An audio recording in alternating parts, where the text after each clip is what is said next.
Out a couple 5 years ago. It's a 220. Got back on the road. It's kind of rough around the edges, but I like the idea of something being parked pretty much my entire life and still coming out. Are you going to Wichita? Yeah, no, I agree. Yeah. The worst part was I the guy would have sold it to me before the pack rats got to it. It was in pretty good shape, and then about 10 years ago the pack rats found it. I knew where it was. And My birthday weekend is. it took me 2 days Yeah. and 4 50-gallon drums to get all the pack rats. Yeah. So it was a lot. 18th. My birthday's the 16th. It smelled awful. See, Michelle thought my 70th was last year. So we did. Went to Mary Band for a concert and then went to Smoking Night and went to there. And then, yeah. And then my brother's subtract very good. It's only 16. To the flag of the United States of America and to the republic for which it stands, one nation, under God, indivisible, with liberty and justice for all. Roll call. Fry, Present. Keating, Present. Snellings, Present. Bikeman, Gurecki, Present. Price, Present. Barons, Here. Trump, Here. 8. Okay. First up, we have the approval of the minutes from the meeting on July 24th. Moved approved minutes, July 24th, 2023 meeting as written. Second. Okay. Any discussion, changes? All in favor, say aye. Aye. Opposed? 8-0. Next, we have public comment. Is anybody here for 5-minute public comment? Yes. I'm Vernita Peaks from Ward 1. You should have had in your information packet something that looked like this. It says City Oversight of Contractors.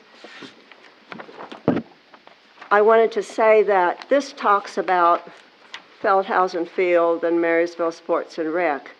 But there's really a much bigger issue than this, because the city really has responsibility for watching over contractors and any organization that city funds have gone to. And that was terribly lacking in terms of what was going on with Feldhausen Field.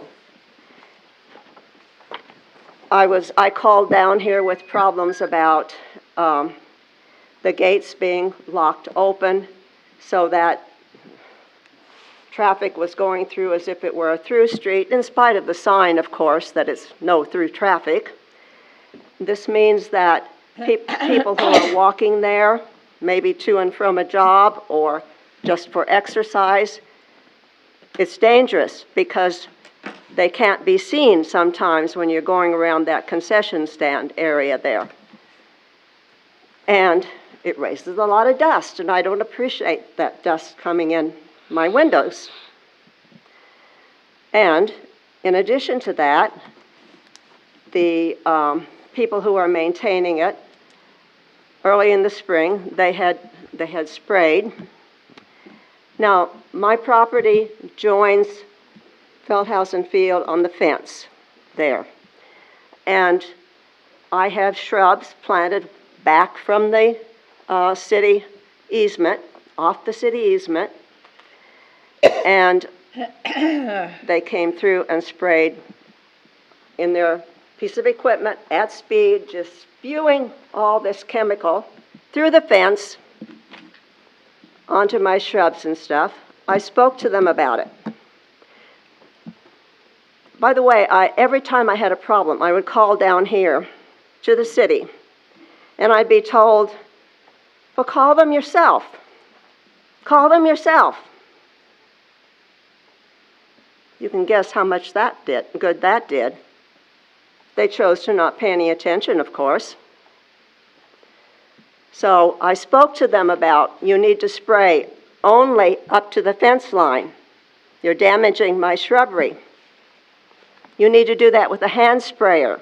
That's what the previous contractor did. Well, July 8th, was coming around and they sprayed again. At speed, up in the air, through the fence, on my shrubs. I have a bunch of rows of Sharon bushes along the fence there. Yes, they're blooming now, but the blossoms that were on there and hadn't opened yet at the time they were sprayed were never opening. I have redbud trees, 2 young, healthy redbud trees with curled up leaves. The city has a responsibility for seeing how contracting work is carried out. I finally ended up calling down here and asking for the city administrator and saying, you know, I'm perfectly capable of hiring an attorney and suing here. I was told, well, it's the contractor's responsibility. Well, the city has a responsibility to see that the contractor performs the work properly. Someone needs to be assigned to follow up on where city funds are being spent and what's happening there. Now, most of the time, that happens because you have people that come to report to you about organizations that you've funded. But there's nobody following up on what's going on with sports and rec and how they're maintaining those ball fields and stuff. So please see that something is done about that. Thank you. Thank you. Do we request what herbicides to use, We hire them as the experts. which is, That they are responsible for. I mean, buying. do we request, tell them what to use? Any strictures is what you're saying. Not that I'm aware of. I mean, we have, Because to me, it sounds like they're using 2,4-D, which is volatility. When it vaporizes, it carries to a non-target area. And it's worse when it's above 95 degrees. So if they would use 2,4-D amine, it ain't gonna do that. But was it, So- I mean, have we had a conversation with them about their spraying practices? I understand that Yes. it's their purview, but we Yes. have had a conversation with yes, them. we have. Yep. And they actually called me the other day. I was gonna ask if the Parks and Rec Department had discussed this at all either. Didn't know if that's, I'm not on that committee, so. Yeah. So They I called would me. not use straight 2,4-D. I would just go with I 2,4-D don't know what they're amine. using, but different things going on. We still have an obligation not to have We any do. drift going into their property, right? Correct. And even if it's a contractor, we have to, Their There's- story's different, It's not the same. Right. yes. well, the story's always different when we get a complaint, you know? But Yeah, I'm just telling you. I think we have to be very mindful of, Well, the story is, since everybody doesn't wanna say it, I'll do it like normal. The story is that she hired somebody to spray like 2 days later. I don't know if that's true or not. Just like I don't know if they hauled down the fence line spraying through the fence line. I don't know if that's true or not either. I do know one thing that's true. Everybody wants to worry about the ball fields, then I guess we better work on the leash law up there.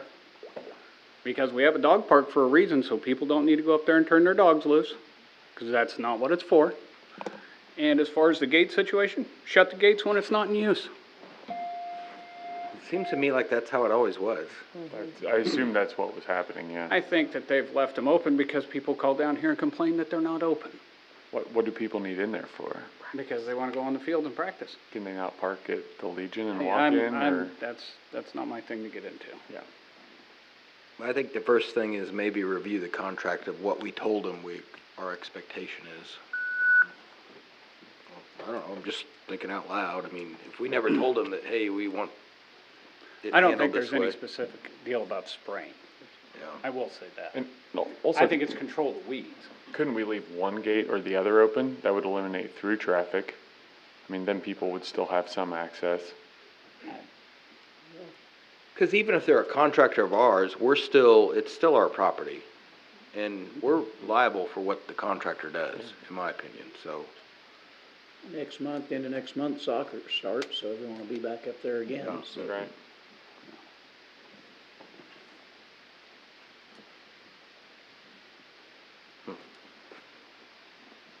We can have conversations, that's all I can say.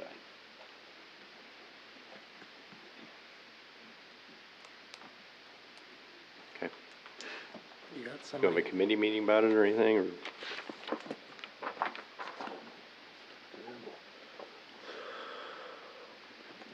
No, okay. We'll have a discussion with them. Yeah. yep, All right. Is anybody else here for public comment? you got somebody on your list. Well, but for 5 minutes. Okay. Is anybody else here for 5-minute public comment? Okay. We have a nuisance extension at 1509 North Street. Is he here?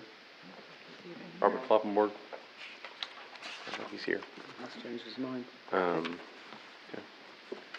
Well, we will move on. Business and discussion. First up, we have the tennis court request with Mary Wassam. Hello? Hi, I'm Mary Kessinger-Wassam, and I am here, I hope you guys saw in the packet, I'm here to ask that if we would like to name the tennis courts by the primary donor of being the Kramer family. And, you know, that's something that is very common when I go to any tennis courts. Most courts are named unless they're on a high school property owned by the high school. You know, that's cities like that, schools like that, but the majority of tennis courts are named by a primary donor. And it can even be, when I was visiting with the Kramer family, on there, they only have the Kramer family, and we could add also the city of Marysville. When I talked to the superintendent at the USD 364, Darren Schrader, he just said, yes, please name it for the Kramer family, and we don't need to discuss that with the board. You know, he gave the full permission to have it named the Kramer family. Like I said, to a lot of different facilities, a lot of different sport facilities. You know, it's a great way to get, so to me, that's a real positive. They've been super positive with everything that has happened, and everything has been great. The pickleballers are down there right now playing away, and so if you guys, it's pretty great to see what's happening on the tennis courts. Do you have any questions, or for me? I have a couple questions. So, how big are these signs you're proposing? I think the measurement is on there, is it not listed on there? I don't have the It would be, it would be in the center, and it's, gosh, I want to say, I can get that to you right away. Sounds I like did. it's one big sign and two small signs. Right, one above that walkway, so I kind of took a photo so that you would walk under that right there, you know, above at the, like 9 foot, you would have a, right there. And then on the other side also, as you enter, you could enter on the other side. And then just centered on the north side, so if you're driving on Walnut Street, just centered at the top, very, very classy, very nice, as you can see on that sign. And like the Kramer family said, that they do not mind if we add the city of Marysville to that. You know what I mean? They were appreciative that we approached them about this and asked them if that would be okay, if we came to the city council and asked for that. What are the signs going to be made of? Like, how durable are they as far as maintenance-wise? We've Right. adopted a lot of things, and then we have to maintain them, so it's always a question. I asked the Kramer family to price that we're going to be funding that ourselves, so it's not a cost to the city. And it would be, it is made by the same people that make the Kramer signs, you know, so it's quality, it's their quality of what has to be for their business.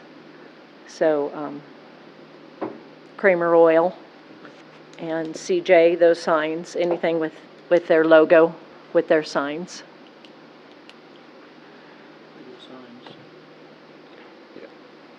Move to approve request for the tennis court signs. Second. Any further discussion?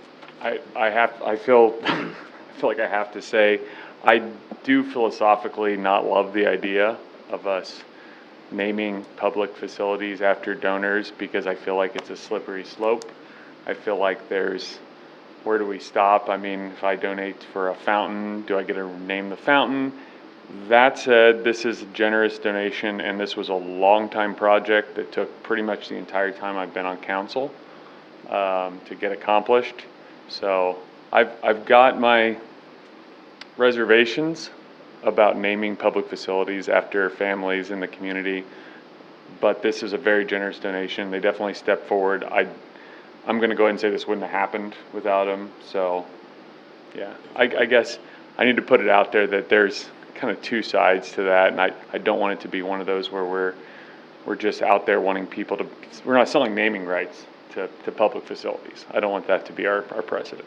So that's all. I wanted to put that out there. Okay. Any further discussion? All in favor, say aye. Aye. Opposed? Okay, 8-0. Thank Thank you. you. Thank you very Thank much. you.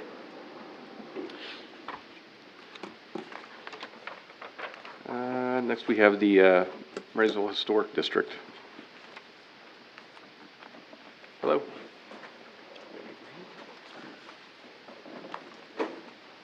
Wayne Cruzy, and I'm Sarah Kessinger with Marysville Chamber and Main Street. we didn't practice this, did we, Sarah? So you see our request was included in your packet. We'd be happy to entertain any questions. Would you mind just for the audience? Oh, yeah. Sarah? Sorry. For the Talk audience. about what you're presenting. Oh, okay. So the Chamber and Main Street has a subcommittee focused on design and structures in the Main Street district. And so we are looking at helping to establish basically it would be a tax credit district, a historic district in the downtown area that would allow for businesses to apply for these tax credits and use them in renovation of their buildings if they wanted to provide, build housing within, renovate for say a second story for housing. There's quite a bit of federal and state tax credits available for this type of housing now. And the state has really worked to increase the availability of it. So we don't want to miss this opportunity. Marysville is one of the few Main Street districts in Kansas that does not have a historic district in its downtown. I don't know how we missed out on that early on in our Main Street program's history, but we want to go ahead and try to get it going. So the first step, or one of the main steps, is to have a survey done of your buildings throughout the district and determine their age and location, size, and then work from there through a consultant, a historic preservation consultant, on developing a plan, and then going to the businesses in that district and talking to them about establishing that, and the city then would have to approve of that. So. Who else is being asked for the other shares of the funding? The Chamber on Main Street has some funding, and we're also going to approach the Marshall County Partnership for Growth. I think it's long past due. I do too, but the only question I do have, as you know, it does snow in Marysville, Kansas. Come wintertime, we cannot have all these cars on the street, when street cleaning comes. It's gonna have to be something that's gonna have to be thought of and put into this proposal. Even like if you're living downtown, where do you park? Exactly. Yeah. As someone who lives downtown, I mean, that's I know, clear. you know exactly what I I mean, do, Wayne. yeah. Because you can't get the streets cleaned if the cars are parked there. Exactly. Or you get a ticket on your window. Well, that works too. I still have residue from the last ticket I got. But it's something that when you're going through your proposal and looking Yeah. at sites and stuff, you're gonna have to remind people. Where you. There would have to be a Parking. plan, Yeah, right? there's gotta be a plan somewhere Right. in effect for parking on this. Yeah, exactly. Once you create a district, does the State Historical Society have a little bit of input on if I have a shop downtown and I want to put up a sign, I have to get some approval from the state somewhat, but it's not really approval from the state, but a recommendation for the state, for the city, to put up a sign in a certain fashion. So is it kind of like the devil's advocate that says, well, you know, we say you shouldn't do that, they report that back to the city, and then we can make our own decision? Am I Well, we correct? already kind of have those guidelines in place. Well, yeah, but it's another layer of, No, this wouldn't change that. well, yeah, It would I be- know. It would but be, I- it would follow the same guidelines yeah, that we I already think have. Just fishing here. So if this were put into place and the majority of, I mean, does this classify the buildings as historic sites? And if so, does that limit the options of how a business can change their storefront at all? Well, When you have a historic district, then is that what you were trying to get at, Jeff? Yes, that's what I'm Is trying that, to get yeah, at here. did Austin ask that better, maybe? Only if you want the tax credits, correct? There are guidelines that you then follow. When I've been talking to Robert McLaughlin, the guy that worked with Chamber Main Street on the rebuilding of the health department, he talks about how there's often the perception that there are all these barriers. And he said they're really not barriers, they're guidelines, and there are ways that they talk you through that. But it's also to protect certain things too, so that, And if you want to participate in the tax credits, yeah. you might have to follow the rules. The trade-off is there's hurdles, Yeah. but the Right. trade-off of the hurdles is that there's opportunities. That's right, yeah. That makes sense. And as they do that, in this case, we're talking about Brenda Spencer, as she does the survey, she has to survey a larger area to help us figure out, okay, exactly where is the area. So going into this, we know she's probably looking at more buildings than what will be included. She plans to hop onto Broadway over 77, but she thinks, and so does Robert McLaughlin, with Kansas Main Street, that's just a natural barrier that's they're probably not gonna allow us to include anything east of 77 in the historic district. Or Center Street along the highway. Yeah, right. But in that case, the depot's already on the historic registry, so it already does It doesn't mean, include, it already yes. qualifies for tax credits. Right. Well, I'd say it's, like I said, long past due, move to approve the request for $5,000, coming from sales tax. Second. No? Industrial. Industrial revenue? All right. I mean, that would be my suggestion. Good option. That's what Okay. it's used for. So I'm amended. sorry. That's okay. But you can change that if you want. No, I mean, either one would make sense to me, but if that's suited, then let's go with that. Have you talked to a lot of the businesses downtown? I mean, kind of I asked have them. personally not, but this Okay. committee, I feel, has been in place longer than I've been here. Not all of them, but we have started the conversation with some. As long as they're clued in, I I Right. don't want to do No, something and that- have them that find needs out to about it. happen all the Needs to way happen. through, Yeah. yeah. Okay. They part of the conversation, they yeah. for Definitely sure. have to be included. Yeah. Did someone second that? Yes. I think so, yeah. Okay, any further discussion? All in favor, say aye. Aye. Opposed? Okay, there you go. Thank you, Thank you. council. Thank you. Thank you. Next, we have the Marysville Convention and Tours Board on the marketing campaign. Wayne? Greetings. I'd like to provide an update on what happened in Marysville in the month of July. As I got into this position, as I was talking to our hotel managers, the time when July ended to when Cindy needed information for your packet was a little bit quicker than all four of us could work together. So by next month, I'll have this information to you so it can be included in your packet. But just so you know, everything I'm talking about tonight, I did give to Cindy, and if you're so inclined, she has this report. As we move forward thinking about tourism and how we're spending our transient guest tax dollars in Marysville, I want to make sure we're looking at some data. So I talked to the 3 hotel managers. We have Ricky at Heritage Inn, Jolene at Travel Lodge, and Smita at Surf Motel to find out who's staying at our hotels and how full are our hotels. At Heritage Inn, there are 41 rooms. Surf Motel has 52, and Travel Lodge has 139. So in Marysville, there are 232 hotel rooms when we think about those 3 main hotels. And so as you look at our July occupancy rate, on average, our hotels were 66% full every day in July. The highest day in July was July 18th at 82%. The second was July 19th at 78%. The lowest day was July 4th at 47%. And so when you start looking at these numbers and these dates, when you talk to those hotel managers, all 3 are really consistent. They talk about travelers in 3 categories. One category they lump, some of them called like environmental issues, so it might be oil spill, or those who are with the wind farm, or those who are with the pipeline. That's a third of that business. Another third of that business is what some refer to as the business travelers.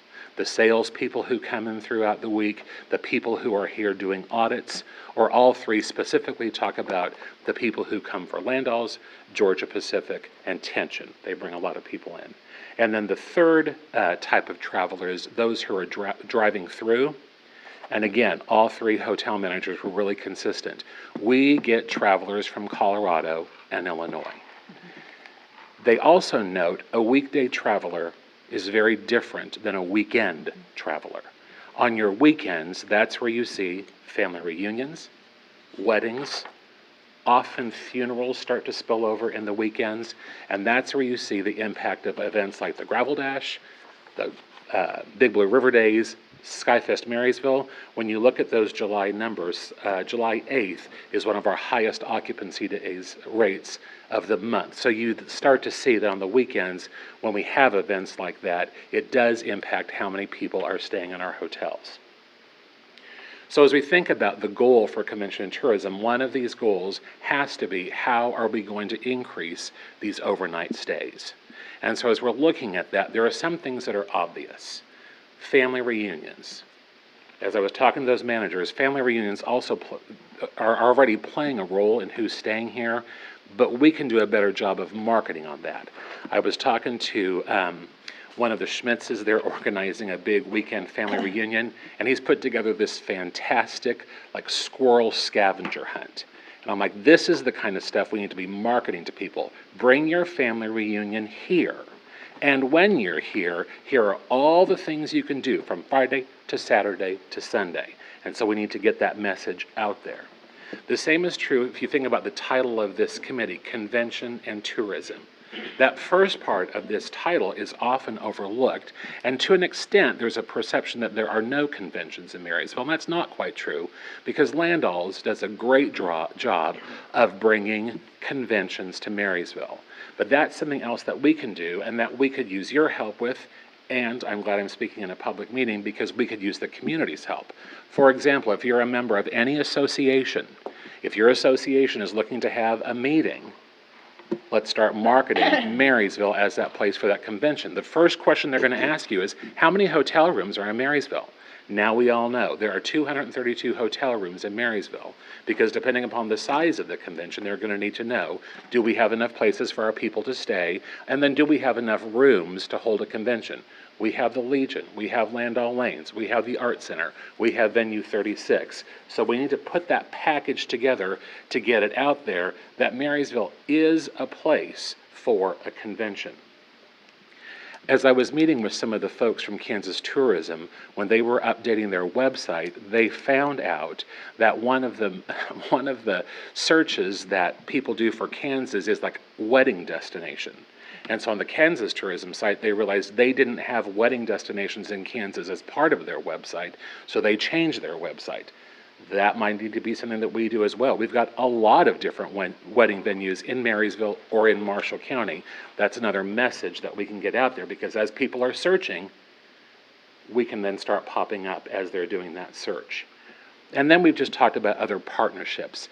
We feel the Alumni Association would be a natural partnership to be working with to get a message to them. These folks are already connected to Marysville, but start working with them to find ways to bring people to spend the night in town. Also taking a look at how we can tack on to some of our events. Like we just finished Squirrels Just Want to Have Fun, and this might not be the best example, but is there a way to take a look at a current event and just tweak it a little bit so that maybe a couple of people who are already coming to maybe a day-long or night-long event, could we tweak it so the message is, and spend the night and here's what happens. So just turning that message a little bit. Or sometimes we'll talk about Marysville as a day trip, which we don't want to avoid that conversation, but we could also talk about Marysville as a weekend trip, just to start planting that seed that we want you to spend the night here in Marysville. I want to turn a little bit to the Marysville Minute, which Tommy McNish has started to work on. If you think about the Marysville Minutes we did in the 14, 15, and 16, the current Marysville Minute's going to look a lot different. Tommy and I sat down and talked through some of the current marketing trends. If you think about our former Marysville Minutes, which I think are fabulous, they were very ad-driven. They look like a very professional ad. And the current message is it needs to be much more personal, so that we are telling our story to the people who are watching these videos. And so when you see the first Marysville Minute, what Tommy did is he followed a group of ladies at Squirrels Just Want to Have Fun. And the message is, look at how much fun, these are my words, not his, it's much more eloquent than this, but look how much fun we're having in this small town. And you see in this case, you see all these ladies in downtown Marysville, you see people shopping, you see people interacting, you see people having a good time. And so the narrative is from these four ladies as they're going throughout, and the message is, look at all the things that are happening in this small town. So we're going to try this out just to see how this approach works. We're taking more control of the narrative, and it's much more personal, so that when people are watching the video, it's not ad-driven, it's more directed like that. And then when we talk about how we're getting this video out there, Tommy is half my age. And so I realized that people use YouTube many people use YouTube a lot differently than I use YouTube. And so Tom talked about when people are searching for certain things, we have to make sure that these videos that we're creating follow that search. So you probably won't see us leading the video with Marysville Minute. You might see us leading, like, here are some hot terms right now. Travel Place 2023. Travel Places, day trips in Kansas. So people are already typing that into YouTube. And so we want to get those in our title there, so that as they're searching that, our stuff has a higher chance of popping up so that they can naturally find that, whether that's on YouTube, whether that's on social media, whether that's on our website. So Tom is really helping me understand how you use that search engine optimization to drive people to hear our message. And then finally, just as we look at marketing on a broader sense, as I've been talking to different groups, whether that's the Museum Alliance, whether that's our local businesses, or whether it's Convention and Tourism, there is a need for an updated Marysville brochure. And it's coming at us from several different angles. One being, when I met with Quality Monuments, as I'm meeting with our Chamber of Main Street members, one of the things I ask is, what can we do to support you? And they said, we need a tourism brochure at Quality Monuments. And I was puzzled, and they said, when you think about who our customers are, many of them are coming in from out of town. They've moved away, they're coming to buy the headstone for mom and dad, and now that they're here, they want to know what's to do. Something I hadn't thought of at all. So we have that need. We have our businesses, our retailers who are saying, when someone leaves my store, I want to say, I'm glad you had a great time here at Garden of Eden. Now, take a look at this. Here's the next place you need to go. So you also see that message as well. So we're working on looking at what that brochure might look like. If you take one of the packets I left with Cindy, I've included a brochure from Lindsborg that I think is pretty cool. It's got a map of the city, and I kind of like the way they've organized it, showing here's the shopping, here's the dining, here are the sites. So we'll be tackling something like that. Also, Chamber Main Street and Convention and Tourism, we've applied for a grant to combine our websites so that there's one high-quality website. When you're the user, does it matter if it's coming from Convention and Tourism or the Chamber? If you're trying to find information about Marysville, do you care? No. I suspect, the most popular call I get at my office, they want to talk to me about camping in City Park. And thank heavens, and I often send them cities away, but if I could answer those questions. And again, does it matter that they're calling me and maybe not Cindy? No, we want them to have a great user experience. And I think that's the same with our website. So we're looking at combining our resources to pull that off. In the meantime, I know, Colleen, you've talked to me about some concerns with our current website. I'm trying to get that cleaned up right now. We've made some changes. The same is true for that Chamber Main Street website to make sure it looks as current as it can. I know there's still work to do, but we'll find out about this grant in a few weeks. And if that doesn't come through, then we'll do some major stuff. Also, if you follow anything at all about Abilene, Abilene is like the cream of the crop in Kansas. And one of the reasons they get all these awards, they get all this attention, and it's because they use bloggers. And so I'm doing some study to find out more. I mean, I understand what blogging is, I understand what bloggers are, but we need to crack the code to see how bloggers can help us put Marysville in the limelight as they're doing Abilene. And then finally, when we look at data, when you look at that packet, if you'd like, I've included the data about July occupancy. I also included zip code information. At Skyfest Marysville, I had some MCAC board members spend an hour talking to the people that were there, and they just got their zip code. And I think you'll find that data very interesting. Obviously, the highest percentage of people were from Marshall County. The second highest came from Riley County. And that informs, I think, how we spend some advertising dollars. If they're already coming up from Riley County, that's not that far away. Let's do some focused advertising down there and draw them up here. So that's in there. There's another source through the Kansas Tourism Department called Datify that I might be coming back to talk to you about. Since there are some extra funds in our account right now, not that we have to spend them, but maybe we could. Datify is something you do. You partner with the State Tourism Council, and they use cell phone data. So as people are driving into Marysville, it's kind of creepy, but they can find out where they're stopping, where they're from, if they stop at the wagon wheel, where they go next. And so it can really inform some of our decision making as we move forward. So I'll take a look at that, and we might be coming back to talk more about that if I think that's affordable and if we think that's something that might benefit us. And then if there are other kinds of information you'd like so that as we move forward we're making really informed decisions, just let me know. Question on the zip codes. Yes. Have you been able to put all that into a heat map or anything to kind of visualize as far as where people are coming from?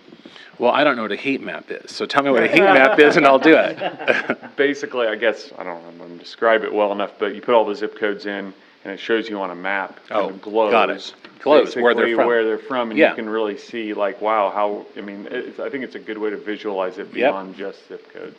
That's I great. think that'd be a great kind of resource, and it shouldn't be hard to do. Yep. Okay. Anything else? All right. Well, thank you, Council. Thanks, Wayne. Yes, you're welcome. You, Wayne. Next up, we have John Unger with the interlocal agreement. Thank you, Mr. Mayor. Hello, council people. I also have David Arterberry here with Stiefel Financing, if you've got any other questions related to finance or anything during our discussion. And Tim's here, the sheriff also. And Mert's here. You know, these $4,000 hearing aids ain't worth a damn. I can't hear anything you're saying. Can they turn that mic up any? I can speak into it a little better, Mert. Does that help? You'll answer the questions that I'm gonna ask. All right. Is he on that thing?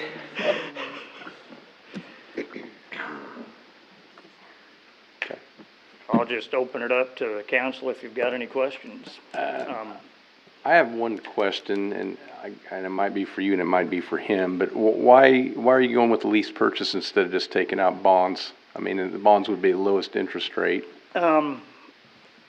We discussed bonds and we looked at bonds the last time and I guess personally, I don't want to raise property taxes. And to pay the bonds back, we'd be looking at raising property taxes. Could I address that? Yeah. Yes. Sales tax? Yeah. Actually, Please. Well, we use sales tax a bit.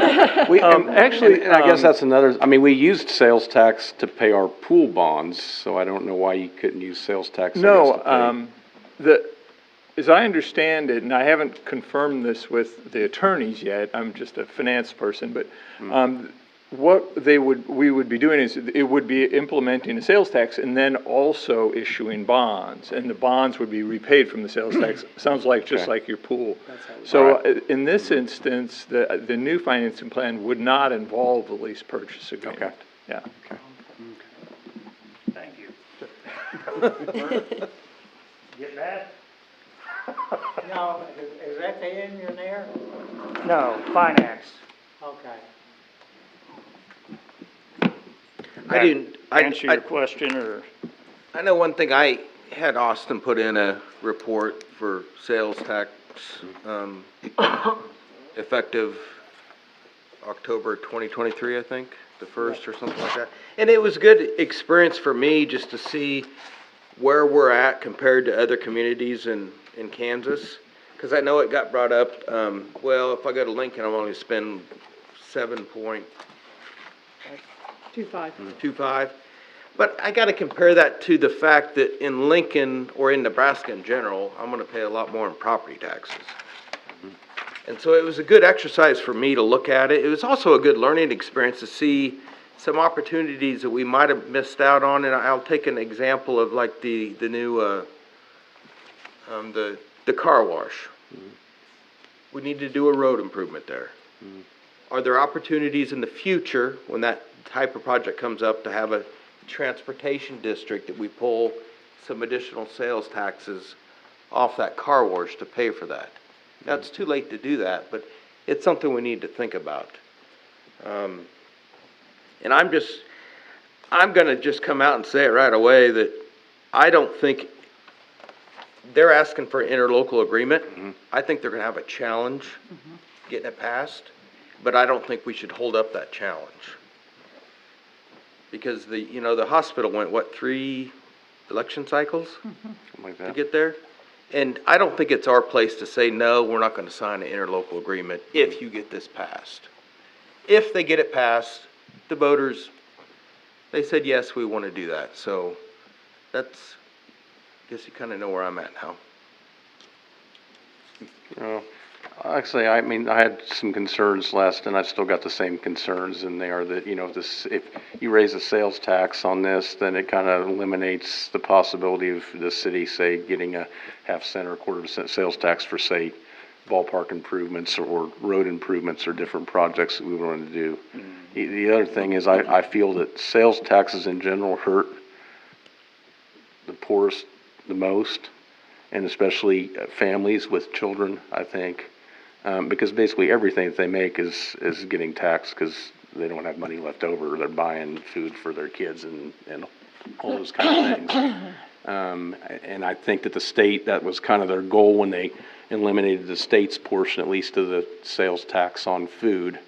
And then if you start just raising the sales tax back on, everything, food and everything again, then you're kind of right back where you were.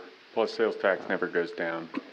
I mean, No, we'll but, always be well, I mean, but something else. it did just on food, and that's what Well, I'm saying. and that's you're the exception. Ratcheting, Sure. you know, it feels like the sales tax went away, and then you're just ratcheting back Sales up again. tax is the fairest tax because it taxes everybody. I think it depends on Property your ta- definition of fair. Well, Yeah. To property his point. taxes, if you don't own property, you never pay property taxes, but Well, you buy do. food. You pay it through You rent. indirectly, if you're renting, the landlord's paying property So, taxes. John, can we ask the financial guru here?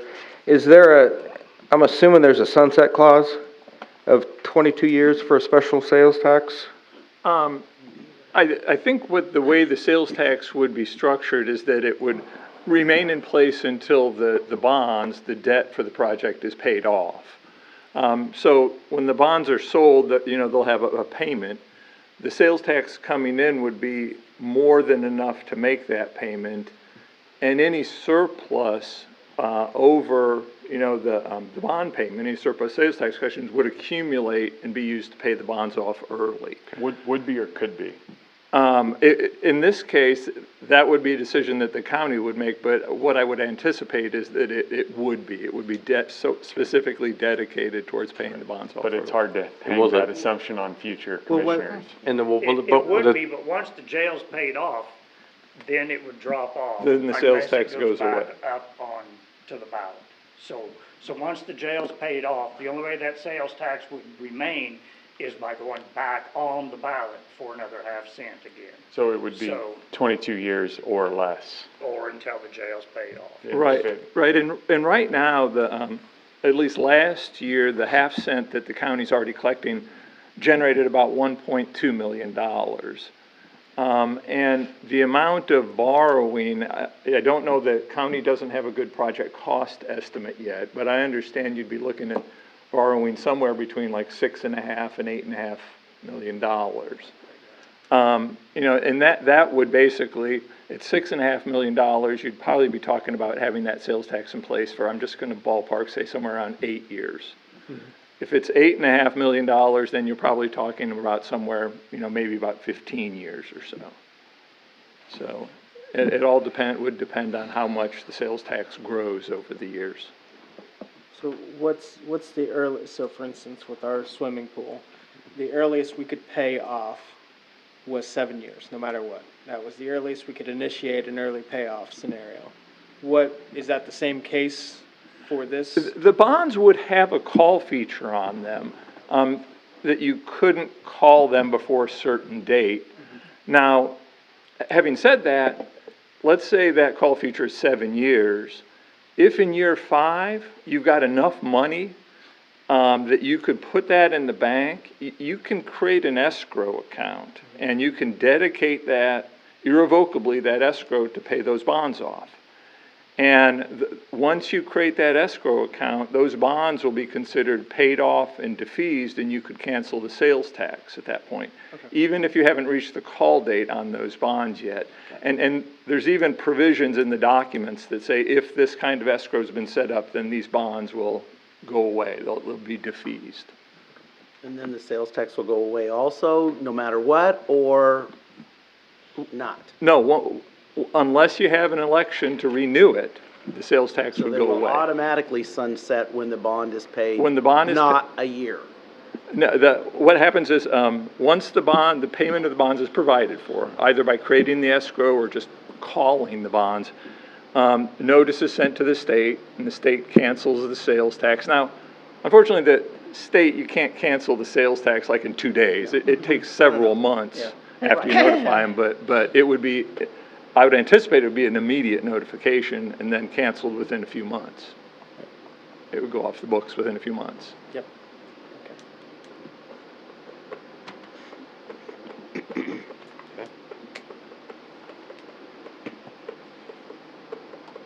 I get it with the property tax, and, I don't know how much to say here, but yeah, I looking at the sales tax or property tax, it's one or the other.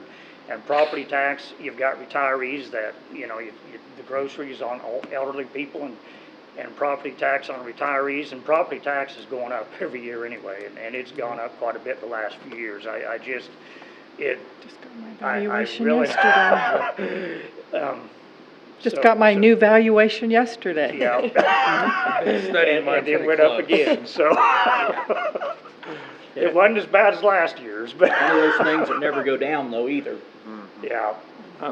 Just to add a little bit of color in here, we do work with other counties around the state too, and sales tax is probably by far the most popular way that counties use to finance jail projects. It seems to be a little bit more palatable to voters having a sales tax versus property tax.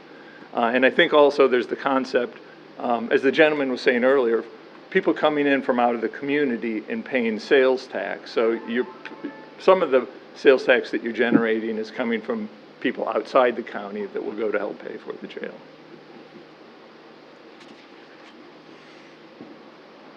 Okay. Any other questions?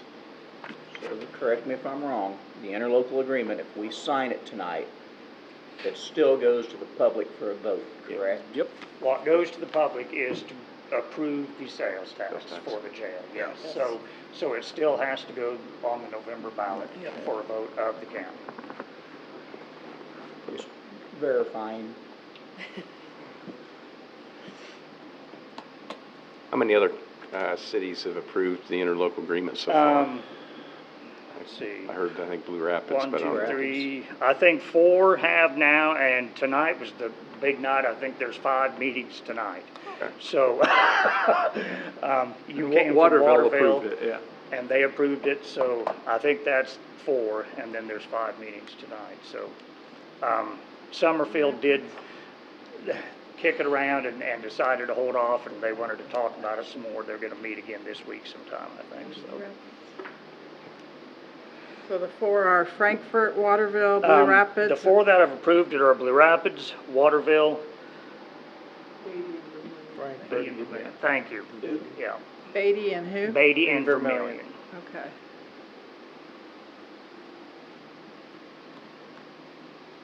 Well, I'll make a motion to enter a local agreement with the county, Marshall County, for the sales tax for funding of a new jail, contingent on the November vote.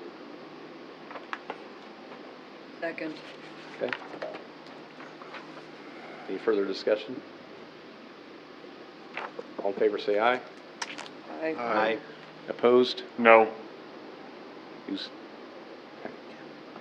Okay, 6-2.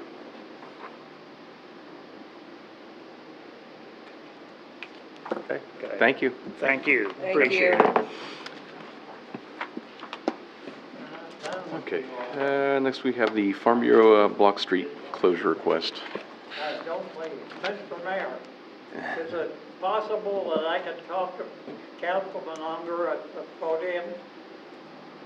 Well, I mean, it's not, He can have a discussion out there. Public comments is passed. yeah, public comments is passed. We're gonna move on with the other things on the agenda. We're gonna move on with the other things on the agenda, but who are you wanting to have a conversation with? Unger, Commissioner Unger. Commissioner, yeah, I mean, that's up to him. You're free to have a conversation with him. Can we go outside, Mert, talk about it? Yeah. No, No? most of my stuff is for the council.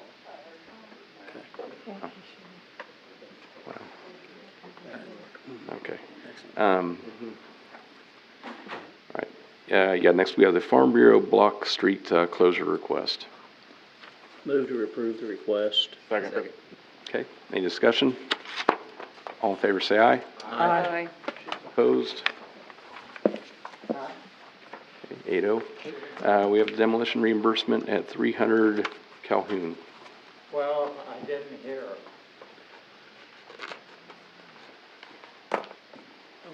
Yeah, Will? All right, this is for the property of Raymond Marquette down there at 300. He would like to keep the garage if it's good with you guys. He's planning on putting a roof on it and siding it and fixing all the stuff that's needs to be fixed there. But the house will come down. The house will come down. He's getting someone in here to do it. He just wanted to get this through here. pretty much what we asked him to do, right? Yes. Yeah. Make sure you keep the garage. Yeah, I'd that's say- fine. Yep. Yeah, move to approve the request. Second. Okay, any further discussion? All in favor, say aye. Aye. Opposed? 8-0. Next we have the demolition reimbursement at 1301 Calhoun. So on this one, Paul Calderon, he would like to tear down the house there, so again, it's one that we brought to you guys, and, he's planning on taking both the garage and the house down on this one because he wants to put a garage up on there. He has the house right next door, the lot line already removed, so he's allowed to put a garage up on that property, and he'd like to do that. Move to approve the request. Okay. Okay, any further discussion? All in favor, say aye. Aye. Opposed? 8-0. Next we have the stormwater plan for the industrial park. All right, on this is where Kansas Gas is wanting to put their new headquarters down there. They're changing the water, or changing the amount of concrete down there by about an acre, a little over an acre of concrete that's getting added, which is causing a lot more water to run off. It's right next to a floodplain already.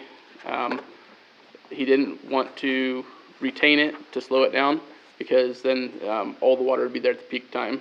Instead, it's better to get that water out of there before the peak water gets down there, so it gets the water cleared out faster. That's his plan on it. This just needs to be approved through you guys. Just for clarification, this is triggered at half an acre of Yes. coverage change, and it's required by our code book for the property owners or the contractor to submit an engineered report for stormwater on these cases. So they already had been working on this, so we didn't really have to, we prompted them, but didn't have to do much. So that's where this came from.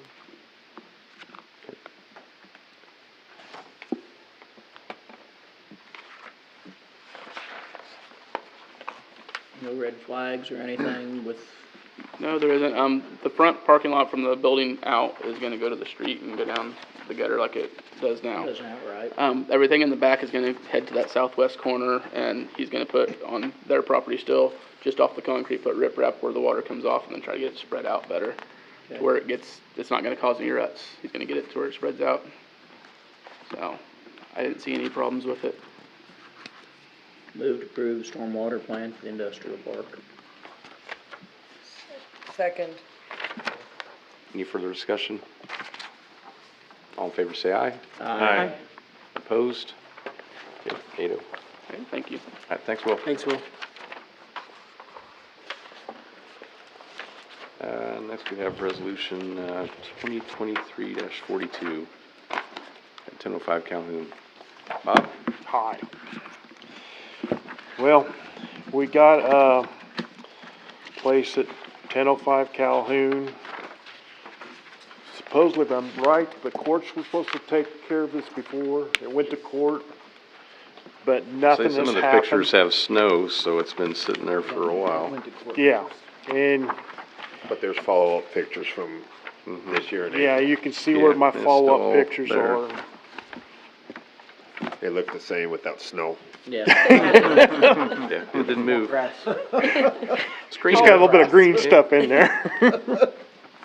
But it needs to be taken care of. I mean, they ain't even in town. So, Move to approve resolution 2023-40. Second. Okay, any further discussion? All in favor, say aye. Aye. Opposed? 8-0. I thank you all tonight. Yep, thanks. Thank you. Next, we will open the hearing on resolution 2023-29. The condemnation at 708 Calhoun.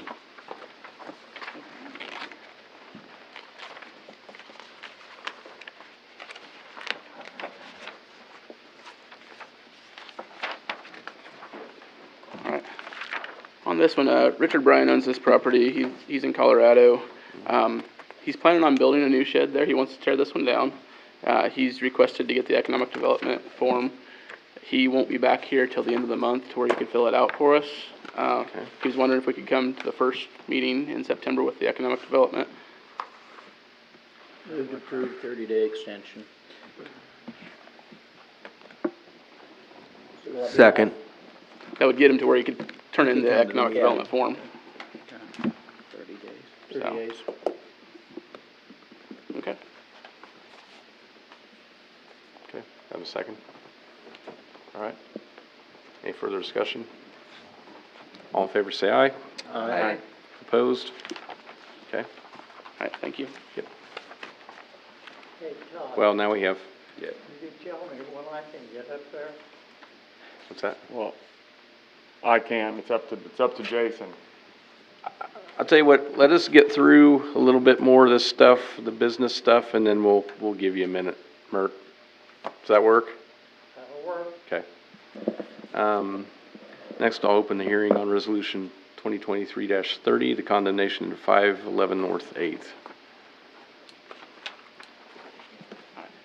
On that one, they got it cleaned up. It actually has been turned into a raised bed where the building was setting, so that one's been cleaned up.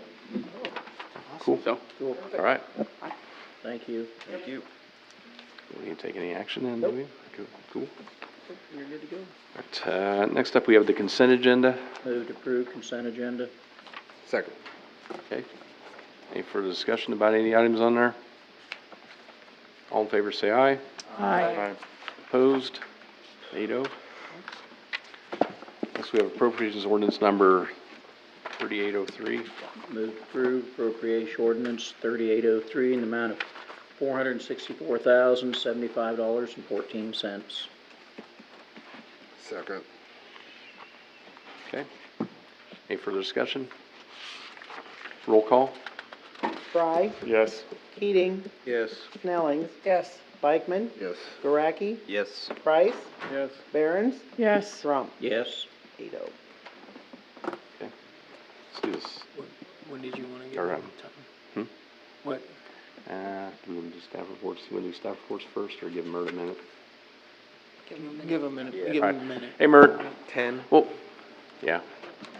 If you want to come up to the podium, we'll give you Can a I minute sit here. here and talk to the council at this chair? You can, I don't. It should be able to pick it up. Okay. All right, yeah, that's fine. My old body don't stand up as good as it did. Well, And I was gonna ask the commissioner a few questions, but yet he got sick and tired of looking at me so he left. I was gonna apologize to him for a mistake that I made in the Marysville Advocate. And I'm gonna quote what he wrote. He says, "The current commissioners never considered building a new jail where the current one sits." And I used the wrong word. I used current and should have been past because he wasn't a commissioner then. So I apologize to him even though he's gone. No, he's right behind Actually, he you. just came back in. Walked in. Are you here, John? I'm back here. I apologize to you for saying you was one of those Hanyaks that you wasn't a commissioner then. No problem. Okay. Can I go on and quote some of the things that you wrote in your letter? If this is not my meeting, You wrote in your letter, and I quote, "Putting a few $1,000s into the current facility would be like putting a Band-Aid on major surgery." My question is, what's a major surgery? that's a good question. That's why I asked you. If you've been in the old one, or, and Yeah, I been through, spent time in sorry. I don't think this is a It's. Yeah, I don't We don't know. want to discuss this here. Well, I mean, he wanted to, I think, address council, so if he wants to address council, otherwise. I got another question, and Are these related to the council? the next one is, Okay, this all right. one here made the hair on the back of my neck stand up when I read it, and I'm gonna quote what you wrote. This letter is not to get back and forth on the subject, but only set the record straight on a few items and then ensure the general public does not have any misinformation. Now, you and Commissioner Bramhall have used this word misinformation against me a number of times, and I'd like to know what misinformation I have put out. Well, again, let's discuss it outside, not here. Okay. You don't want the council to know that. Well, Okay, my next question concerns this council. Okay. And I'm going to quote what I read in the paper. The commissioners do not wish to raise property taxes. Thus, the consideration for up to a half-a-cent sales tax. My question is, if the commissioners put this half-a-cent sales tax on the ballot, and it fails, and I'm using the word fail because that's the biggest little word in the dictionary. If it fails, are you commissioners considering on raising property taxes? Yes or no? It's again about, Yeah, that's not a council about this. question. I'd just say, and I'm giving you probably more leeway than I, because you were mayor, and I respect that. I mean, for a long time you were mayor of Marysville, and you've been involved in a lot of things. I'm sure that back in your day there were projects, and correct me if I'm wrong, you were mayor when this building was built, I think, weren't you? Or am I wrong? Am I what? Were you mayor when this building was built that we sit in? I was the mayor that brought the money into this Yeah. city for this building. Yep. And I'm sure at the time there were people probably that said it's a waste of money, you don't need a new city hall, the city hall on Main Street is perfectly fine and you should remodel it. And I would say that council at the time, their consensus was that they looked at all the facts and said, we think we need to build a new city hall, not remodel what we have or stay where we're at. So I can't answer the commissioner this question. No, I'm not saying, I mean, everybody can ask any question they want, but I would say that, as you know, when you were mayor, I mean, you looked at all the facts and made the decision based on what you thought was best, and I think these commissioners are looking at all the facts available to them and making what they feel is the best decision for the county in the long term, I think is what they're doing. And not everybody's going to agree with that, and just like not everybody's going to agree with any decision that a city or a mayor or council might make. Well, but I think that they have the best interest of the county at heart. And I've expressed I have a little bit of a problem with the sales tax, but I don't doubt for a minute that we definitely need a jail. I maybe have a disagreement on how you fund it, but I think that it needs to be built and it's got to be funded one way or another. And I think they're looking at all the facts and they think that this is the best option with everything that they have been presented with.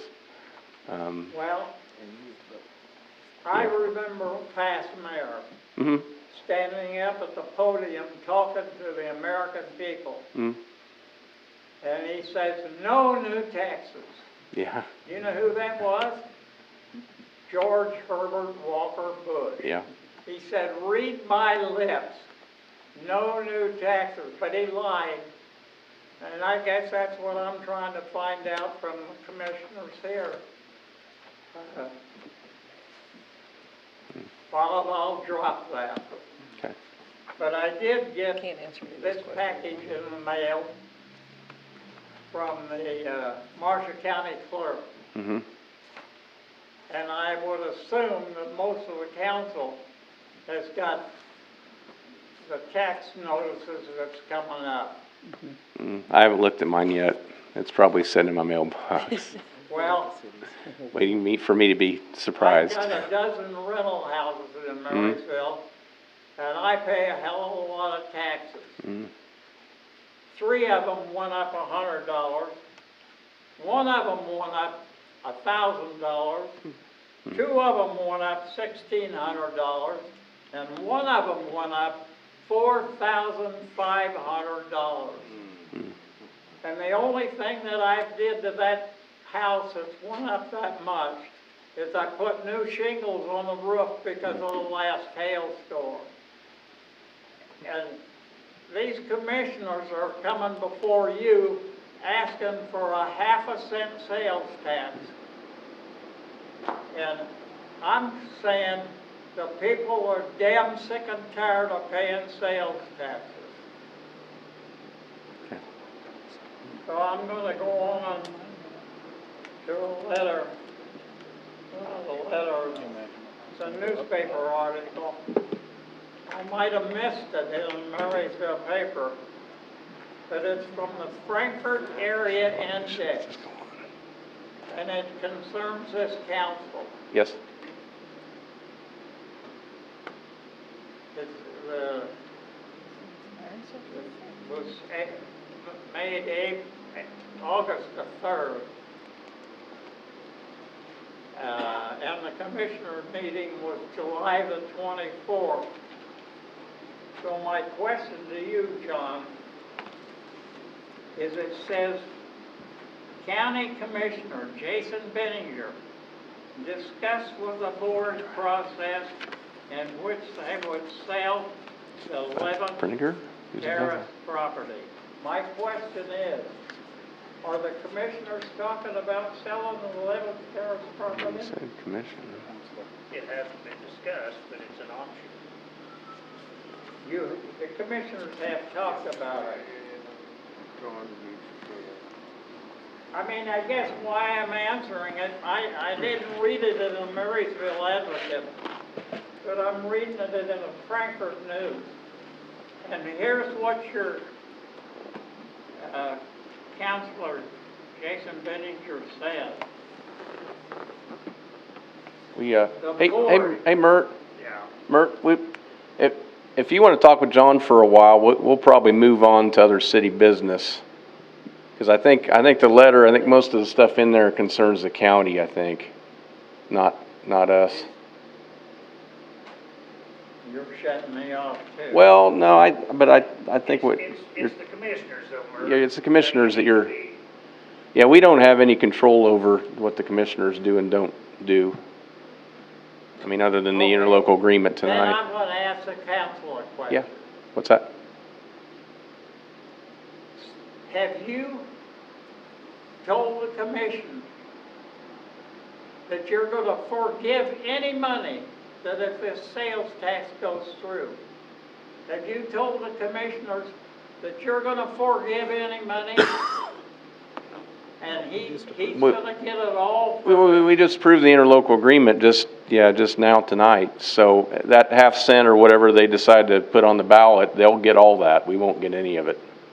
That's what the interlocal agreement was for, so that we won't keep that money. I got one other thing. Yeah. And it concerns the city of Marysville. Okay. Do you know that there is a car lot here in town, in the city limits of Marysville, that's selling vehicles? And the taxes are, well, the city of Marysville is losing thousands and thousands and maybe $10,000, $20,000. Mm-hmm. You know what I'm talking about? Well, any vehicle that gets sold, the sales tax goes, when they register the vehicle, they pay the sales tax at the zip code that they registered in. All right. And that's been changed, that's been for a few years now, that's been the case. I called the city clerk today and she couldn't answer my question. She sent me to the Marshall County Commissioners. Yeah. I went to the Marshall County Vehicle Department. Yeah. And they sort of halfway answered my question. Now, if somebody comes up here, say they're from Blue Rapids and they come up here and buy a car and then they bring it back home, and when they tag that thing, the sales tax goes to Blue Route? Actually, it's the highest sales tax. So, Really? so Oh, if I didn't know they're that. paying sales If tax. it's within the state. So if. Really? Yeah, if it's within the state, Didn't you know buy, Sales you tax buy. goes to Marysville, Marshall County, right? So when you purchase a vehicle, let's say you purchase it from Nordis or from one of the other lots in town, we have an 8.6 sales tax in town. If they live somewhere where it's a 10% sales tax and they go back and register it, they pay that 10% sales tax where they live. That's how it's set up. But if their town has a 8% sales tax, they pay our sales tax. Okay, if I went up there to this car lot that's in the city limits of Marysville, and I bought a vehicle today, I pay sales tax on it. Yeah, you would, Who gets the When you sales register tax? it. wherever you register it, if you register it somewhere where it's higher sales tax, they get the sales tax. No, I bought it in Marysville, I want to pay sales tax to Marshall County. But the sales tax does not go to Marshall County, it goes to Nemaha. No, it Because doesn't. Nemaha is the ones that's got this Doesn't matter. If lot they're in they're higher. Marysville. Their main office is in Seneca. They got a Doesn't matter. sub Yes, it does. Yes, it does. office in Marysville.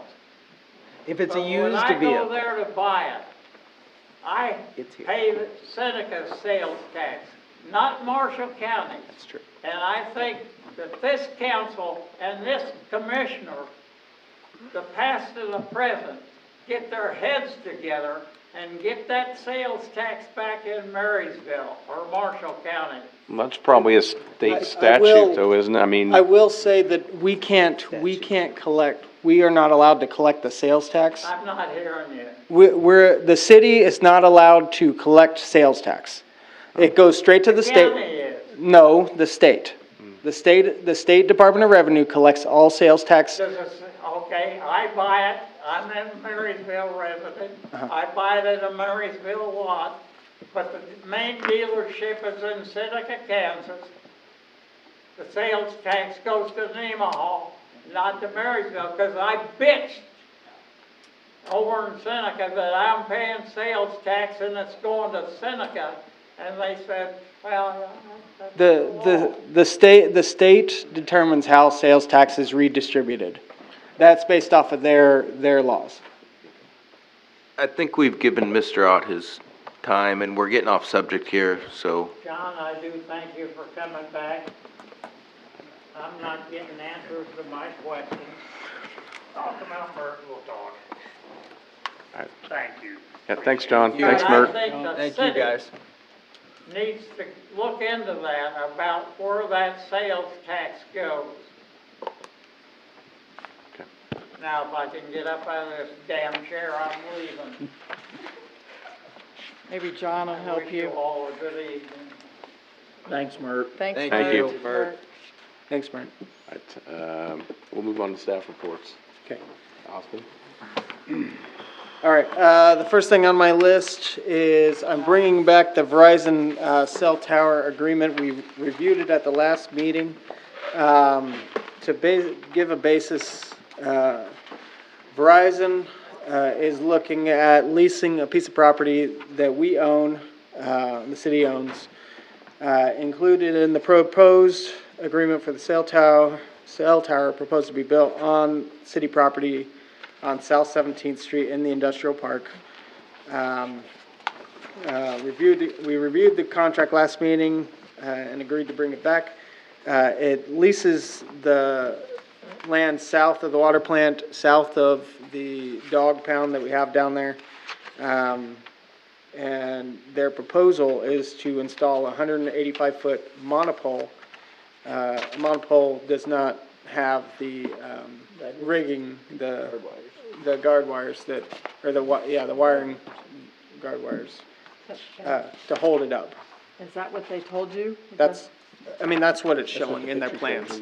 Yes. I've been looking at them as I've been going on the road, and things that look just like them still have guide wires on them. I saw one as I was going to Lincoln. They put it right next to a building, and The only thing that was attached to it was the wires going to the building.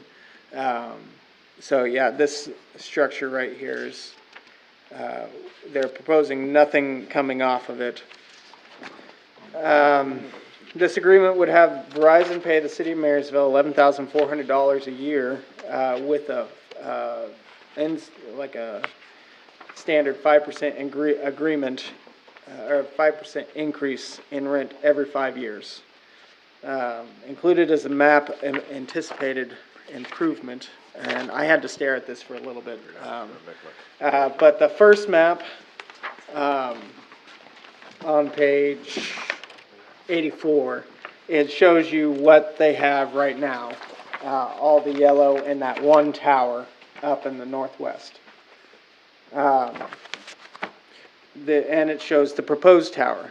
The second map, it shows, combine the whole map of what the yellow, which is what their increased range, I mean, the green is increased range too, but the yellow is what they're looking at the, I forget how they keyed this, but their increased range for their cell tower service. And then the last map is just that green area is showing that is the improvement they're proposing, or showing outright without anything else.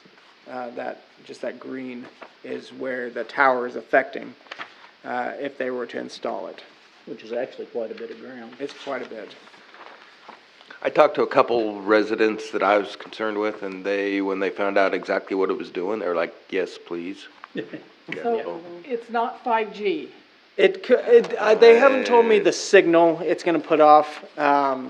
It could, like I discussed at the last meeting, it could be the I think it's the high band 5G, where they use the bigger towers to get it, but it's not the ultra fast, ultra wideband. Right. That Verizon is known for. It's not the small cell. It's not the small cell where that goes super fast.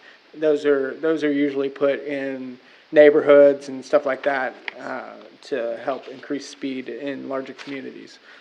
That's not to say they won't come back and propose those small cells, because a couple years ago they were looking at installing them here. That project got stopped for one reason or the other. Also on page 81, I showed you the triangle where the property's at, and then their square shows, or the page 82 shows you that existing fence is the dog pound, and then that square is what they're proposing, where their tower is going to be. And then 83 it shows you the monopole with the antenna at the top and the building at the bottom.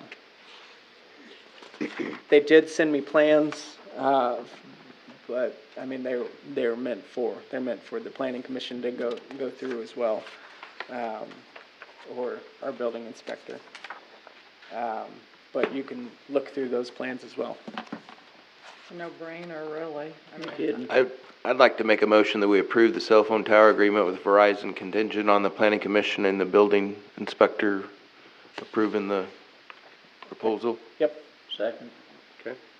Any further discussion? Have we talked to the immediate neighbors, Tension, Titan, those? Did you talk to them? I talked to barbecue people. They're the residents. Well, the only reason is, and I've had some people bring concerns about it, especially without wires falling over. Not a personal concern of mine, but if it was to fall over, it would fall on the neighbors. That's their liability. That's right. Well, I know, but we signed off on them having a liability. Here's my due diligence. I'm asking I want to make sure the neighbors are on board, and hopefully if they have Verizon, they might just be on board. Bio is on board. She came and was glad. That's the only one we've heard from. So I don't think no there's specific concerns or anything? They had no concerns, but I haven't talked, none of the rest of them have come forward. There'll be generators there, I'm sure. Backup generators. So, but we have generators down at the water department anyway already. Yes, we do. That was one of the other concerns I heard. They're getting, the backup generators. Pretty standard gas generators. Yep. Also, I want to go on the record that I think this is really cheap, and I think 5% every couple years is kind of ridiculous. Verizon puts me up about 10% a year, so, you know. I there's that. did do some comparison. A wind tower is 13,000 a year, so I think if you compare it to scale, you know. Yeah, well. I did compare around the state, and it went, or at least the existing data. And it would be great if we could own the tower if we really wanted to take that liability, because they get paid lots of money for that. Mm-hmm. But this was a general, the 5% was a standard increase, and the 11,400, that's, I saw it more expensive, but it was right in the middle of development, like expensive land. And but then I've seen it less expensive. I saw it as low as 3,000. Right. So it's, I think is a decent deal. It seems like a goofy place to put it, but their engineers probably know what they're doing. Right. And nobody has to look right at it. It's almost a good place in that aspect. And I know that the local business owners are really keen for their purposes to have better cell service. If it does what it says it's going to do, it's going to increase, like I have problems down Broadway. It's going to increase Broadway. Well, and what else are you gonna do with that property? Right. Right. Yeah, that triangle's not We've good for anything. gotten our use, I said last time, we got a good use out of it with that temporary road. Yep. And now that was taken care of, it's a decent property. And a motion in a second, I think. Any further discussion? Yeah, you could take the money and fix up your, dog pound. Don't make it a permanent commitment to that. Really nice dog pound. It's something that we talked about, that it's not getting done. Yep. And it's something you don't have to find money for a couple of years. You have for a couple of years, fix it up. Be done. There you go. Right. Those dogs would appreciate it, they have to stay down there. Oh, they have US Cellular. Especially with the cell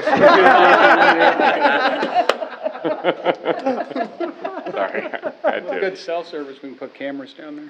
Yeah. Make sure they're okay. All right. All in favor, say aye. Aye. Opposed? 8-0. All right. All right, next on the list is, let me go back to my sheet. Is financials. General fund is still sitting a little over 1.2 million in balance, which is about 200,000 higher than 2022. Water fund has now surpassed the 2022 balance at this point, this last year. I'm still looking to increase that balance. The sewer fund has also surpassed 2022 balance up to this point in the year. It's due to a major expenditure we had last year. So that, I mean, at least we're in a positive facing manner comparatively. The sales tax fund is right about where it was July 2022 last year, with a balance of $1,097,090 overall for July. I mean, we're trending in a good direction. Good. Any questions? Okay, that's other than I wouldn't be doing my job if I didn't reiterate, if you want to go to the league conference, yes, please, I invite everybody to come. And that was. It's in Wichita. Wichita, the. 7th, 8th, and October. October 7th, 8th, and 9th. So, if you haven't told us yet, please tell us. Sure, I'll be working. Yeah, I'm just south of there for a different conference. So, anyways, that's all I had. All right, we will move on to the standing committee reports. Anybody have anything on street? Kevin? Got some. You always come pick on me now. Because you've always got stuff for street. Yeah, I have a couple things. We started a project on the end of 6th Street that put those tubes in December. We ever gonna get the covers and the grates and all that taken care of on them? Clear down there? Please? Yes, yes. Please? I mean, we've been working every place else on stuff, that's one of the things I don't like, because we start a project and then it's laid there for 9 months now, and we haven't got back to it. It gets put on the shelf. I feel like there's one on 10th Street too. But let's complete the project so we can cross it off our list. South and North Street. I'll have to get an address and let you know.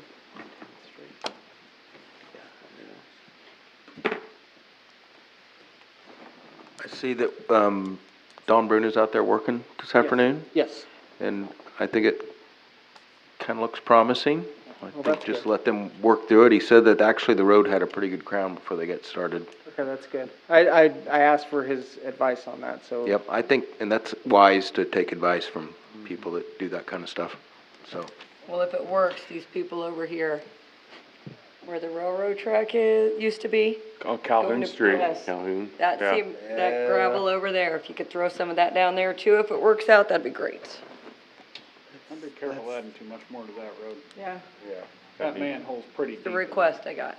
I know, but It just needs corrected. Oh, that. Well, I think the railroad Yeah. tracks are still in there also. They are still Yes, there. they Yeah. are. That's. Every once in a while, one of those screws kind of under works its way out. Yep. That ain't how I know. And I was delighted to see, was that hot mix they're putting out in the potholes? Yep.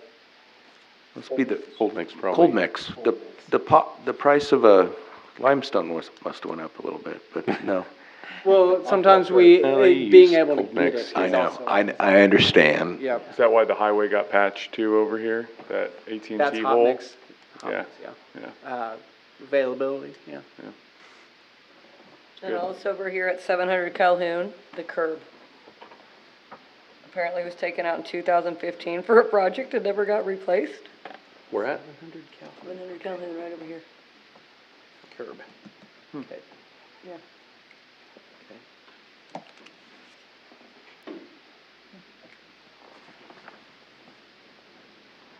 What's their status on 12th Road? Are they engineering it? Are they looking at it? Are they doing anything with it? I don't have, actually, I'll take care of that. I don't have an update on that as of right now, but I will. 11th Road? 11th Just gonna Road. keep asking, so. They were asking about, they were looking at our utilities last week, actually. They were 11th Road, south. They were asking questions about our utilities. Oh, okay. I was like, I'm. Water, sewer, all that Oh, stuff, okay. yeah. Okay. Do we have all the landowners, property owners on No, board? I've still been, I was just at, one of their houses today, trying to get things, still explained, so I'm still working on those. Yeah. Do we have enough we can complete part of the project? I know I've got at least half of them signed. But I have to, I know we want to complete the whole project. but Right. If we're running into opposition out there. I haven't complete ran up it, to the yeah. where their property starts and be done with it. I haven't run into opposition per se. It's just getting them Okay. to either get to where a notary is, making sure they understand the document they're signing. I think that's really important.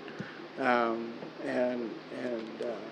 moving Because that if they don't along. want to partake in it right now, I haven't seen any of that yet, so. stop there. We'll go from there north where we have it and be done with it. Yep.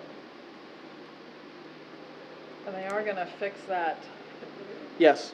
Launching pad. Yeah, I was trying to figure out it's a a way speed to bump. describe It's the it. skate, it's the skate park. It's only half done. I brought it up a couple times, I think, but not in a while. When we repainted, the lines on North 11th Road at the corner of North Street, the white lines for the trail or the walking path, they stop before the corner, which from a traffic perspective, I understand. But from a person who uses that trail, everybody cuts that corner.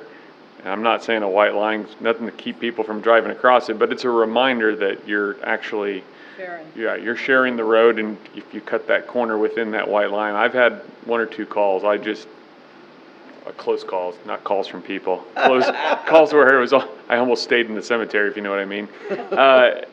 So I mean, if we can stripe that corner, I think that'd be a pretty simple little project when we're already out painting lines. I think that'd be good. Okay. Anything else on street? Water, wastewater? Catch basin at the northwest corner of 10th and Center. There was a cone there at first, and then I don't know if the cone got stolen or somebody, you know, got needed elsewhere, but it was the size of probably say a baseball when that hole at the edge of the grate started. Then it was a softball. Soon it's going to be a tetherball.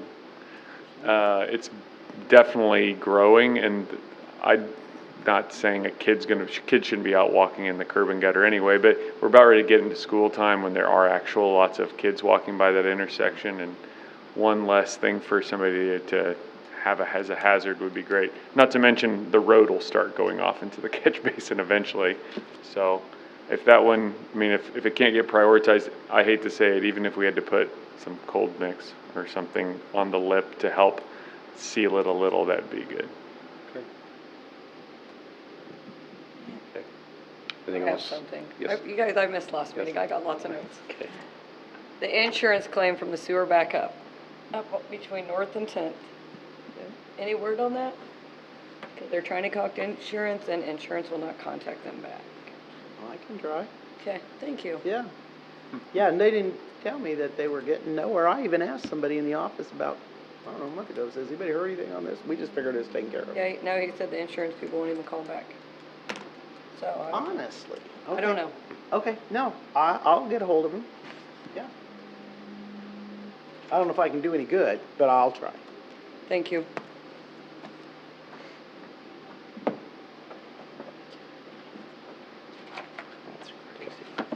Right. Yep. Anything else on water? Yep. Yes. I do, What? of course, you know. It's been a long, long time since we've got a report on what the wells are doing out there. We used to get them every now and then on the depth and amount of water and stuff. You know, just went through a couple years of drought. Are our wells still holding level good? Are they decreasing? You know, I see a lot of towns right now doing odd and even watering, you know, putting restrictions on. I'll have to find that, but, each time I ask about it, we aren't suffering what a lot of other towns are. But I will get that report. I'd like to know. Yeah. When we were in Vegas, they said you had to buy bottled water. They couldn't give you just a glass of water. So, like I said, just something, we haven't seen any reports on that for a long time. Just curiosity. Mm-hmm. Okay. Anything else on water, wastewater? Parks and Rec? What's the situation on the heat at the Custer house? It's gonna get cold really fast. I mean, they had the heat all hooked up for the main floor. What they didn't hook up was the heat to the second floor, and I think the thought was to see if that'll be sufficient to keep the place heated. And have you been down there and seen? Because when they turned the water on, it was coming from all the pipes that are in the ceiling. Yeah, everything up above the ceiling all froze and broke too, so it was gonna have to tear out the ceilings where the pipes were at, yeah, all this. Huh? Central heat and air, solve everybody's problem. If it had that's just, yeah, if that house, what that house needs is like jacked up in a full proper basement, but underneath it. Yeah. But, Which was kind of what Jason had been saying all along.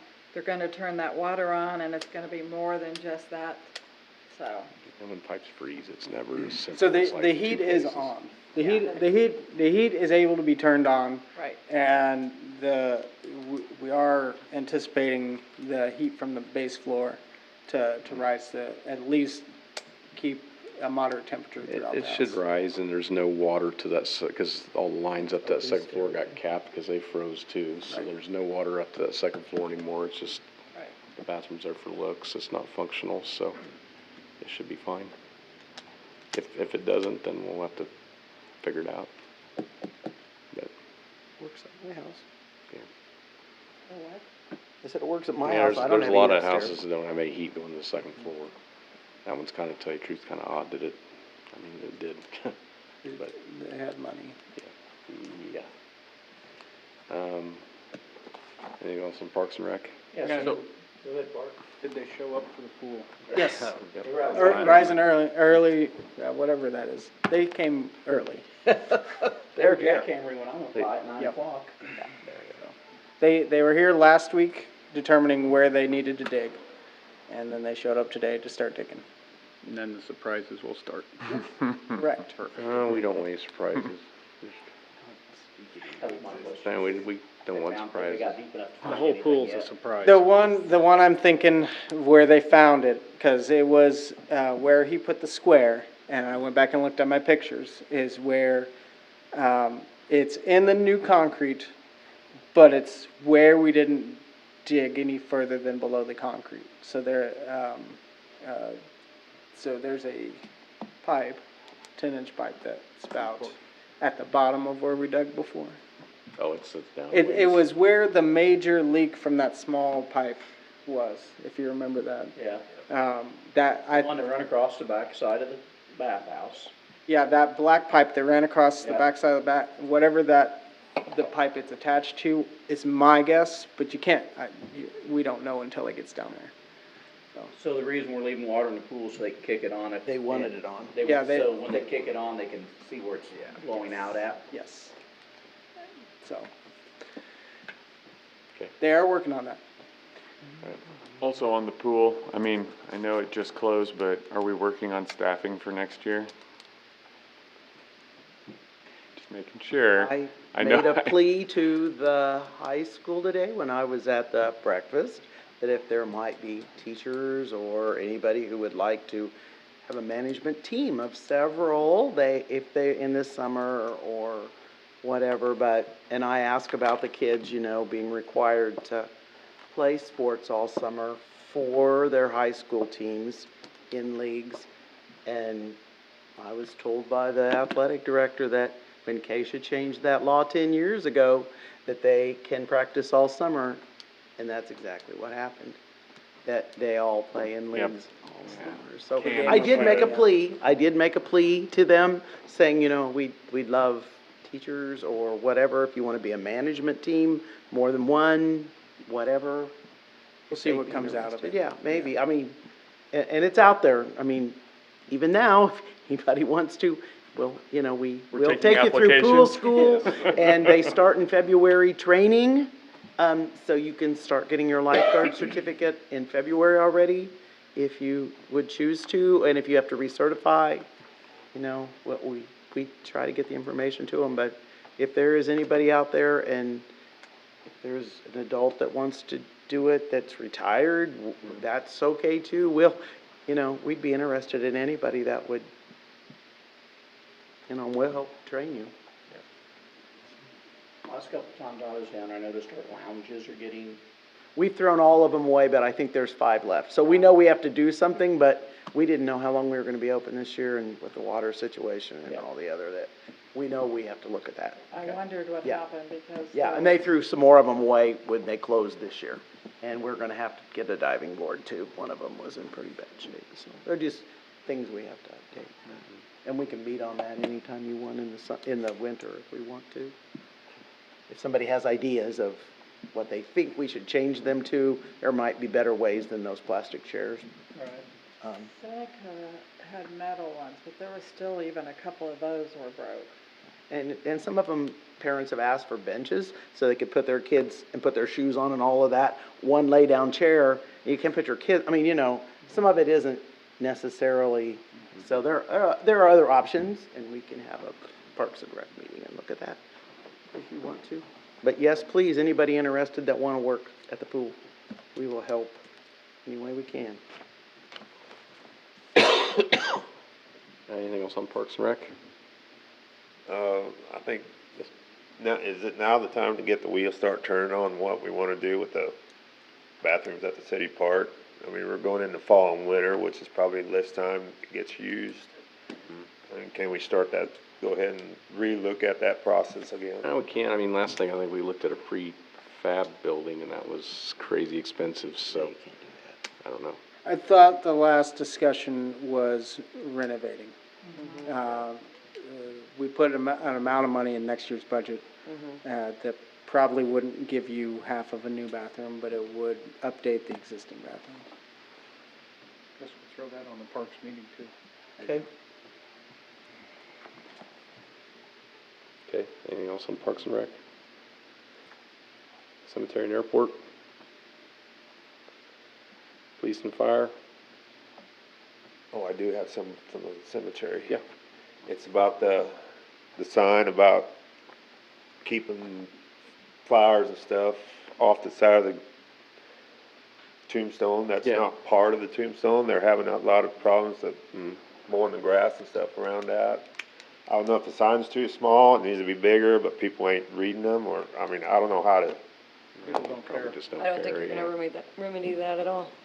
Well, We're working on that. we're working on it, cause we will. I mean, we need to remove this stuff, and they're setting a date that it needs to be removed by, and then you can only put it on a Memorial Weekend.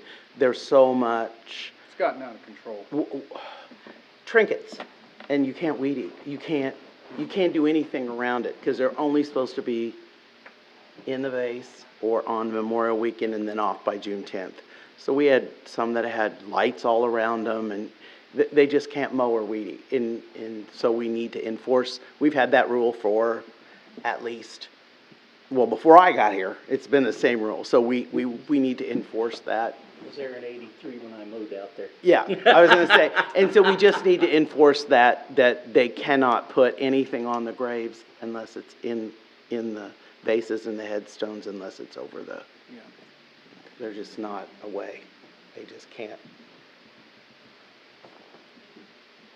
Yeah, you walk through there, it's gotten out of control. There's wind chimes, there's flags, there's. It's just hard. Well, you can't be mad at the guys for not getting done when they're being allowed No. to double and triple the amount of work they've got to do. Anything else on Cemetery and Airport? Police and Fire? Admin and Finance? Do you want an update on? I missed the last meeting. Oh.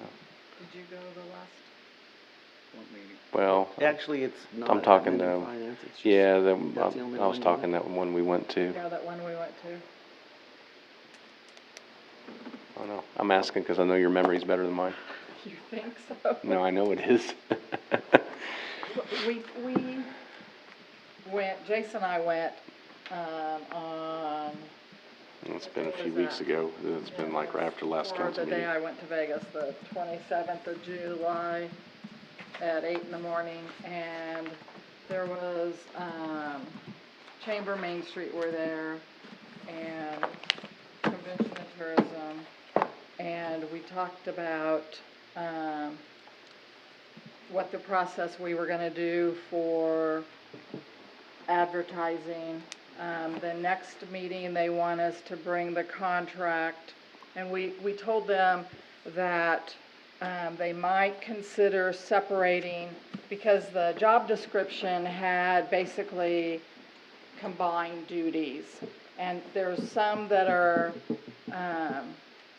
specific to Chamber Main Street, and some that are specific to Convention and Tourism, and to kind of separate those out as best they could, and then anything that overlaps, put that together for the job description, and for them to have the job description done, and we'd get the contract to them.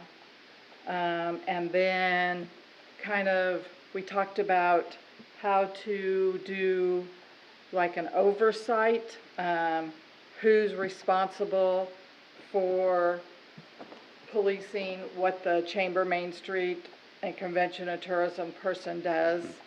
And so we kind of talked about maybe having an executive committee from 2 people from the city, 2 people from Convention and Tourism, and 2 people from Chamber Main Street, and have an executive committee that kind of oversaw this position and met about that position on a quarterly basis. Yeah, because everybody kind of felt otherwise it's going to be difficult for the person in that position if they've got 2 different boards and a Right. council they've got to answer to. Right. We need to yeah, get an executive committee that basically they kind of answer to one entity instead of three.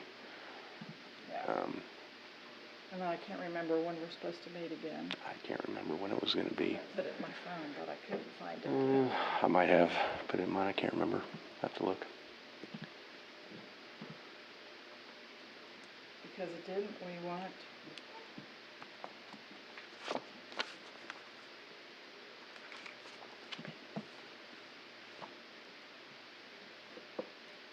yeah. I don't have it in my phone. I must have. But, anyway, that's, I mean, that's kind of what we discussed, and we're gonna have some follow-up meetings. Yeah. Kind of go from there, so. Is it, when will you start putting out the, do we know, the advertising? You said you talked about advertising? After. A time frame? After we got some of the contract and stuff, I think, sorted out, I think was it October maybe or something? End of August, I think. They wanted to have the contract done and the job description done, and then start advertising after then. Okay.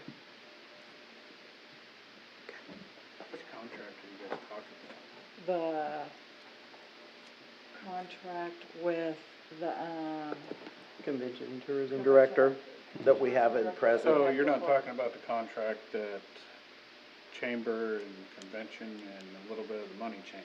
no. Well, that was originally the contract that was supposed to be done by the Well- end of August. It was. And that's the other organization. Yeah, that was the correct. one that was supposed to be done by the end of August. Yeah. Well, they never talked about that day. Probably should, solve the money thing before you worry about the other thing. Yeah. I mean, we're good at putting the cart in front of the horse. Never works, but we're good at it. I can get you a copy of the contract that we presently have with Wayne. Yeah.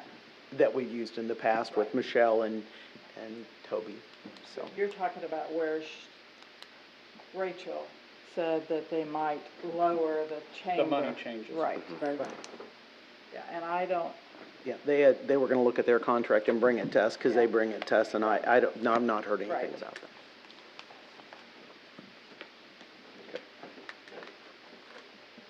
So we'll keep moving from there. Anything else on admin and finance? Just, is there any are there any updates with our vacancies, in the Kester block as far as restaurants or apartments or anything? Have we had any interest? Vague interest in the apartment, but it was like a phone call that said, I'm looking, but I'm not, sort of thing, and, Not sure I can afford to. yeah.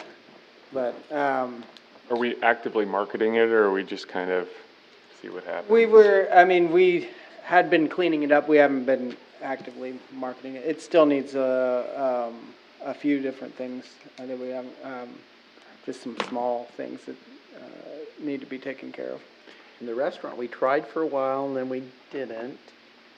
I think there's interest from the groups that used where Marylicious is at Christmas last year, they would like to come and the use pop-up that. shop. Pop-up shop. Use that facility for their pop-up shops for the whole fall season if we don't have any interest. How?